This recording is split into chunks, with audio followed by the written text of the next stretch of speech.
I talk about intimacy in regard to the spiritual process, non-dual awakening, and so forth. There's not really a better word that comes to me usually than intimacy.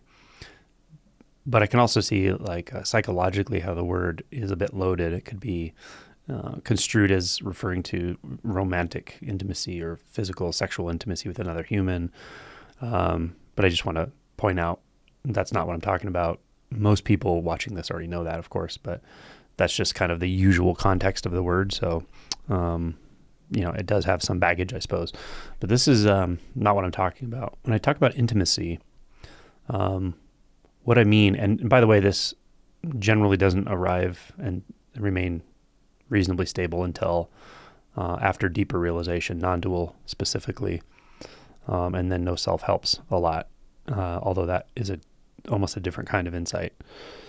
But the point I want to make about this is that the intimacy is, it's not just a fruition of practice, not just a fruition of insights, realization insights. It is, it's always with you. And I know I say that about a lot of aspects of realization, that it's already there and so forth. But I really want to emphasize it in this context because there is a practical way to access it. The only thing is the access is usually very limited in scope, meaning, I should say in time. So you may be able to touch into this regardless of any insights or realization history or anything, but it often is very fleeting. Now, there can be moments or time periods, even a day or a few days, where somebody who's not had a shift in identity may not even be oriented to this kind of material may actually experience this. And I think probably everybody does to some degree. Maybe some people experience it frequently even, but I think many, many, many people don't experience it at all or don't remember experiencing it. And if they have, they overlooked it. I would say probably the majority of people walking the face of the earth fall into that second category. I definitely did. I didn't remember feeling this kind of intimacy in childhood when I was in my 20s, when the awakening actually happened. So what I'm saying is before I had that shift in 97, I wouldn't have been able to think back. At 24 years old, I couldn't think back and go, oh yeah, I felt this intimacy as a child. I remember it really well. There were childhood memories that were pleasant, but most of them weren't really. And memories are using the mind's lens. So you're never going to really remember what that intimacy was like through the mind, right? Through memory. But through realization, often people will remember in a very visceral, physical way, something that feels like it's outside of time. Doesn't feel like it's part of your storyline, and yet something in you knows, oh yeah, this was here as a child, for sure. You may not even have memories associated with it, but it's like you, I don't know, remember this intimacy that's always here. You may be remembering it from beyond the portal of what you call the birth of that body into this lifetime. But that's neither here nor there. The point really is that it is always here. And I think how you initially stabilize it, again, all this depends on the person and the situation and so forth, but how it's initially stabilized in deeper realization is when we see very clearly that this sense of intimacy that is already here, we have access directly through the body sense, and we realize that it is also a fruition of practice. So those two come together here really nicely. And then the whole problem of, do you practice? Is there anyone that practices? Yada, yada. Those kind of teachings fall away here because you can't make that distinction anymore. You can't make the distinction between practice and non-practice. You can't make the distinction between unenlightened and enlightened. You can't make the distinction between, anything when non-dual realization is clear, not in a real way. So here, it's recognized that there can be a deepening, clarifying, I'd say mostly a clarifying of one's direct contact with the intimate nature of everything around you, everything inside of you, and the truth of the fact of reality that there is no inside and there's no objects out there. And yet that doesn't take the intimacy down, that takes it up a lot. So it is a very paradoxical thing, this intimacy, because I can't even tell you there's an object of intimacy. I can't tell you anything more than to say you will find it ultimately in the body sense channel, or it'll stabilize there. And even through that, the body sense channel, that sensation field, you'll see even that doesn't stand on its own. It's not apart from awareness of it. The awareness of the sensation and the sensation are the same, one and the same. You also won't find a clear distinction between any sense fields, any two sense fields, or all of the sense fields. So those are some caveats to this, but it is the case that this intimacy is just here, and you have access to it all the time. And practice at this point can drop you deep into it very quickly, and deepen the experience of it. And I don't want to really say the word, but I will reconnect you to it. You're never out of connection with anything, but so there is still a value to practice in general at this stage of things, meaning seated meditation or sitting in presence, however you want to term that.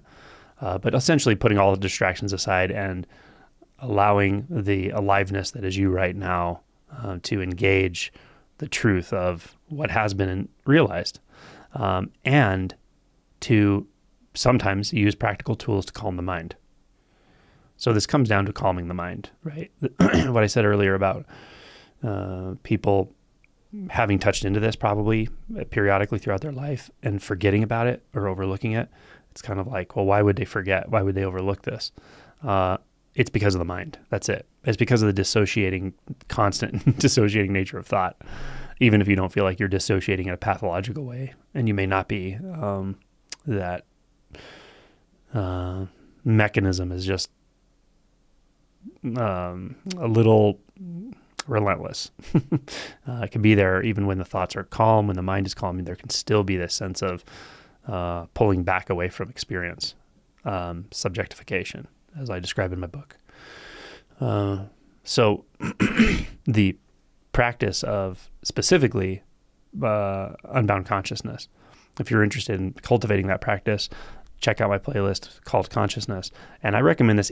I've seen even people who are a few years post anatta, post no self-awakening realization, that benefit a lot from this once they really dial it in.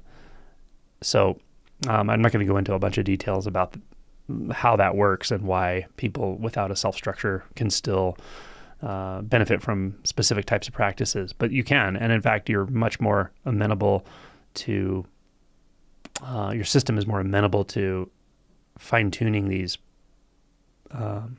processes of relaxing in unbound consciousness, staying in with unbound consciousness as a practice, which can carry outside of practice on the mat for sure. You can do it all day long in some sense. So there is a place where practice does meet the already always here experience of intimacy. And in a way, this is a beautiful guidepost, because this nexus or contact point, let's say, between overt practice and that which is just already here, and that's been realized, and it's clearly realized, and you can't actually forget it anymore. Those two can still meet in those apparent two. So yes, you don't need to practice anything because there's nothing to get. There's no one to get it, right? There's no better state. There's no worse state. There's only what's happening. Yes, that's true. And also practice can be very valuable, very valuable. I'll point out that Buddha described, even towards the end of his life, meditating to calm the physical pain of the body, that he described as like an old cart that's being held together by straps because it's fallen apart. And so he's describing pain, of course. So he made a point of saying that at some point, or it's in the Pali Canon, that even the Buddha did sit and meditate for various reasons. So yeah, unbound consciousness. It's a wonderful endeavor to take up as a practice, cultivation. No, I don't want to really say goal, because there's no like, oh, now I'm in unbound consciousness and now I'm not. It's not that kind of thing. It's always there, but it's really your gateway to an equanimity with what's always there versus a reaction, a constant subtle reaction to what's always there. And that's calming the mind, which will naturally calm the body much more and very quickly. And then the radiant body sense, the radiant non-dual energy signature of this, we could call it a local environment, but it's only based on conditions of the local environment. This will start to feel so much more peaceful and so much more free and so much more like I don't need to do anything in particular. I don't have to do anything to maintain an identity. I don't have to do anything to uphold anything. Action is spontaneous, simple, and arising as the energy field, not anything to do with your choice, your needs, your goals, etc.